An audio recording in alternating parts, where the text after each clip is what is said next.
In 1532, Spain began one of the biggest colonization campaigns to date, the takeover of the Incan Empire. It would not be fully complete until 40 years later.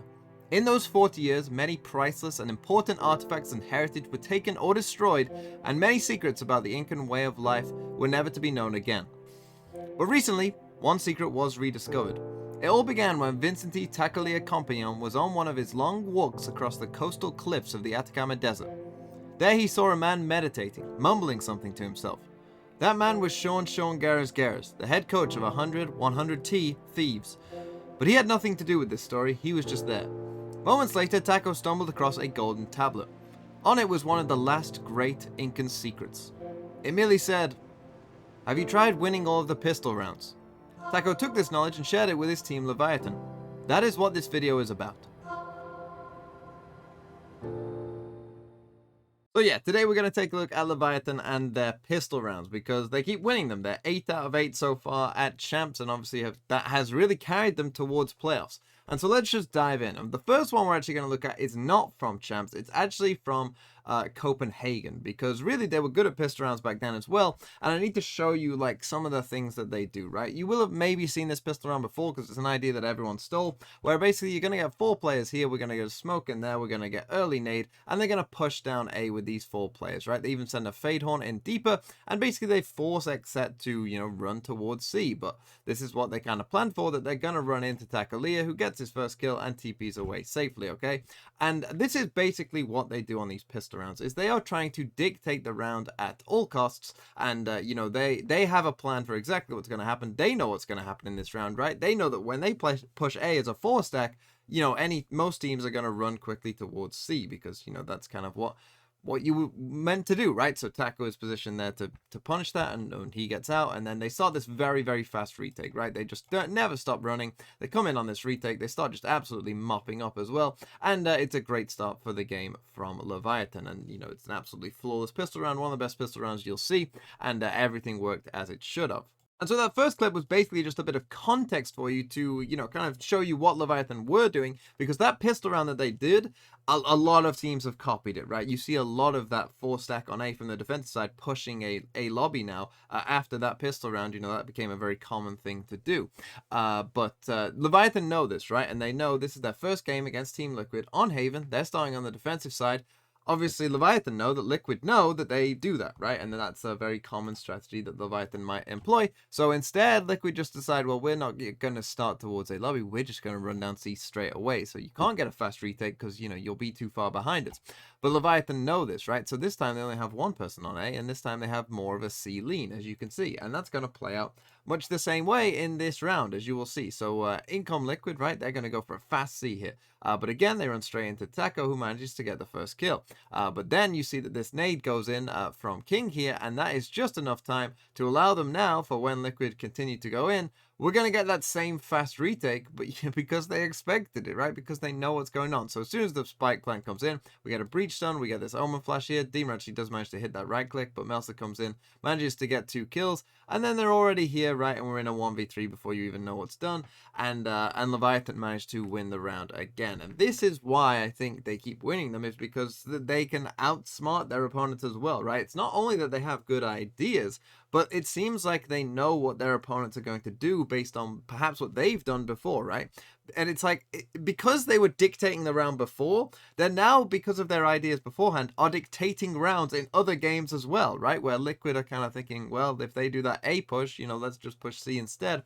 And they have plans for that as well. It's just really, really good, and this is why they win these pistols. But now let's come to the other map that they played against Team Liquid here, which was Ascent, and this time they're on the attacking side. And you're going to see that they again go for something, you know, pretty risky in this round. They do things that other teams I don't think would be willing to do. They kind of understand pistol rounds, I think, a bit better than other teams in general, and that's why they're so good at them. Actually, this one's not going to start off great. They're going for what I would call, because I've seen them do this before as well, is their normal kind of pistol round here on attack Ascent, where the Sova starts here, everyone else comes down down here. They're going to drone this, and you know, they're going to push up this way. This is what they do quite commonly, but it looks like, again, again, Liquid kind of were prepared for this, right? They knew that this was coming, and so they try and isolate this Sova. They go for kind of the Paper Rex quick play with this Fade Haunt here. They get Dima to TP up here. They send a flash so you can't kill the Haunt, and Dima gets a kill. Really, really nice start by Liquid, and a very big punish to what they were doing. So with that in mind, they decide to cancel their initial plan, right? Which I think was to come up short, and they go the other side of mid. They know that those 3 players are probably towards A, because, you know, that's how they got that kill. They go quickly towards B. Now, they do get a bit lucky here that Yampy misses these shots, and you can see they were a bit confused, but Yampy does miss those shots, and he TPs away. But now they kind of, this is what I mean, where they're just like a bit smarter, I think, than other teams, because in this position, right, they're in a bad spot. Right, they're in a bad spot because they, you know people are probably in on site, and they need to clear that out, and they don't have, you know, a ton left to sort of clear that out, right? They have a couple bits of utility, but not a lot, and, you know, obviously they know the rotates are coming in, and the longer they wait, you know, if they get stuck in this area, then they really are screwed, right? So they need to kind of make a decision pretty quick, and they do, and this is just genius, right? Because they're going to push spawn, and you don't see teams do this, but look, they push spawn, they managed to get the first kill, then they managed to get the second kill as well, whilst the KO is just holding down here to make sure no one follows them back up the stairs. Everyone else is pushing spawn, and this is a genius idea, right? Because this, again, is a thing where if this guy has a gun, right, you're just doomed, right? If this is a Vandal, you're just doomed, and you can't worry about, oh, this is why this doesn't happen in a normal round. But on pistols, Dima here, he can't come swinging around this corner. You know, he has a frenzy or a ghost, right? He's not going to take all of your heads off, most likely, with that gun. So you can basically do these, you know, bigger, riskier plays, right? And so they all just start running through the spawn, as you can see, and coming back the other way to A.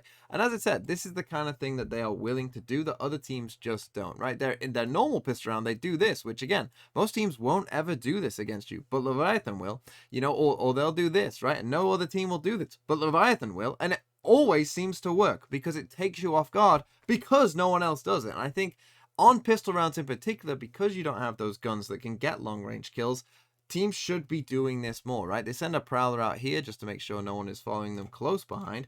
And now Dima is in a very bad spot, right? And you're not used to taking that fight. You don't know the angles that you should be holding, right? You're not quite aware of what exactly you should do. And all of a sudden we end up in a 4v2, right? So it's just like they managed to make situations so winnable. Their choices are so good. They're willing to take risks at the right time. And I think that is the big thing, that, you know, they take risks and they do it as a team as well, right? They tend to stick together on these pistol rounds for the most part. You know, they go as a team and then they punish you for it, right? Because they're just in sync on these pistol rounds, and they know when to take risks and they know when to play safe. For instance, you know, we got into a 4v2, we jiggle peek the angle, right? We all come back onto site to play together. You know, we aren't taking these fights one by one, and you see that essentially it becomes impossible for Team Liquid to do this retake, right? They have no utility left, and, you know, they're just having to go in dry, and there we get Scream dying to Taco, and then Yampy, just on 13 HP, basically just has to, you know, play for exits, essentially. But the round is won, and Yampy, obviously, is Yampy, so he does actually manage to get quite a few of these kills, but eventually Leviathan win the round.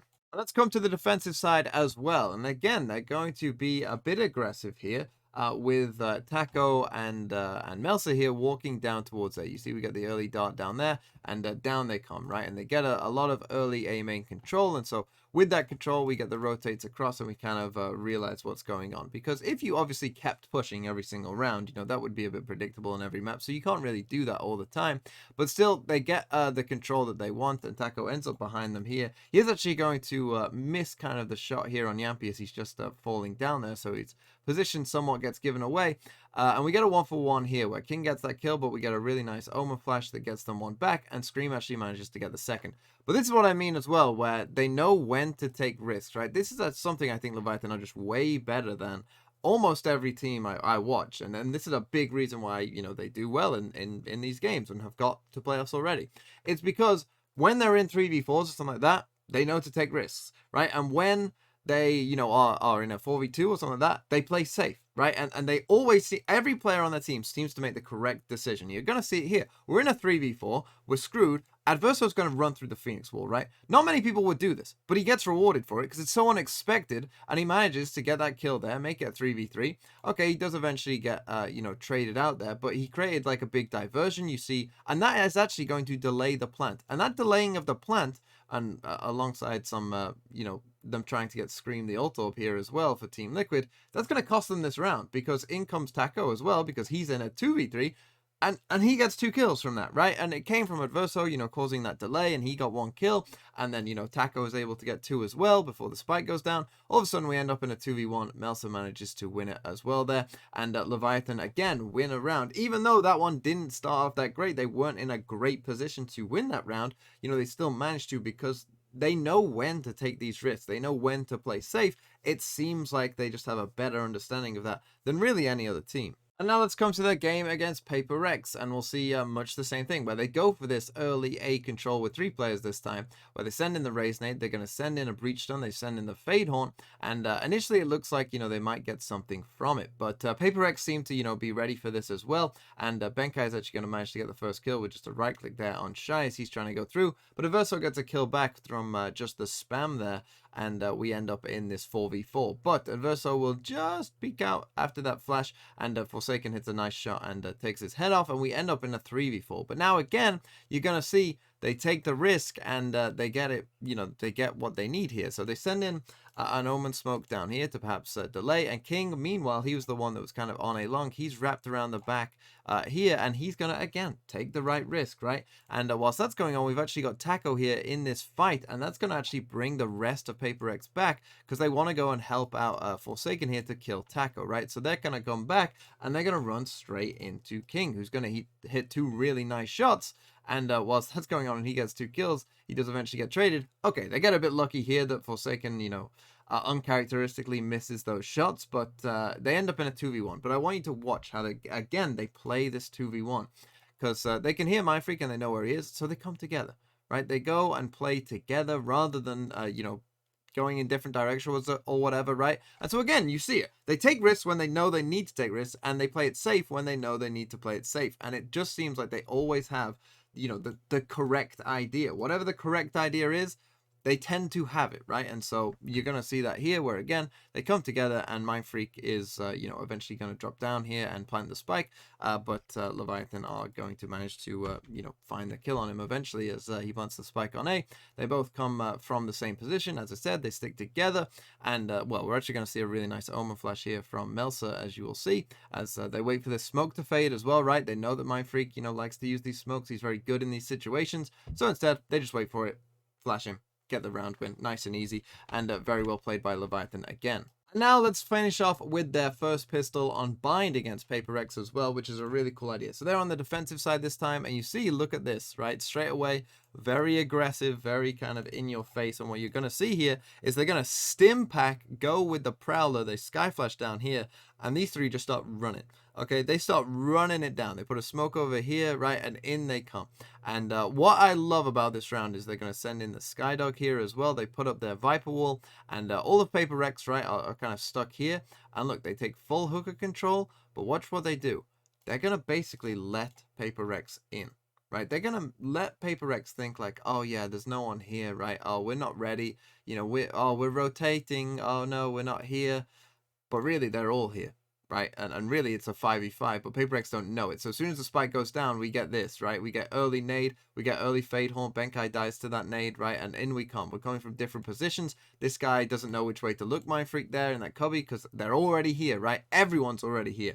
And this is what I mean. They just find ways of doing this, and it's just genius. And eventually, Paper X will fight it back. You know, they're Paper Rex, so, you know, they're no chumps. They will start to hit some nice shots and whatnot, and get it back in position. But Taco gets that one there. I think we do actually end up in a 1v1 here, as Forsaken kind of goes a bit mental on the Yoru, but Shy will finish it off and manage to get the defuse as well. And this is what I mean, right? They dictated that round, okay? They went, you know, we're coming all the way down here fast, nice and fast, but then they went, okay, we don't need to, we can wait.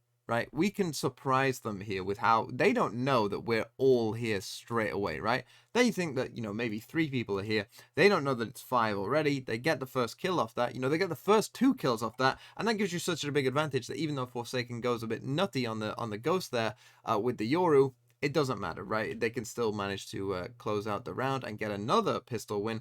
And these pistol wins really propelled them to playoffs because they've won some close maps. They won two 13-10s, a 13-8, and a 13-11. If they were 0-8 in pistol rounds, they probably would have lost both of those games. But they aren't. They're 8-0, and they're 8-0 for a reason, because they just have some really good ideas, really good understanding of, when to take risks, when to play it safe.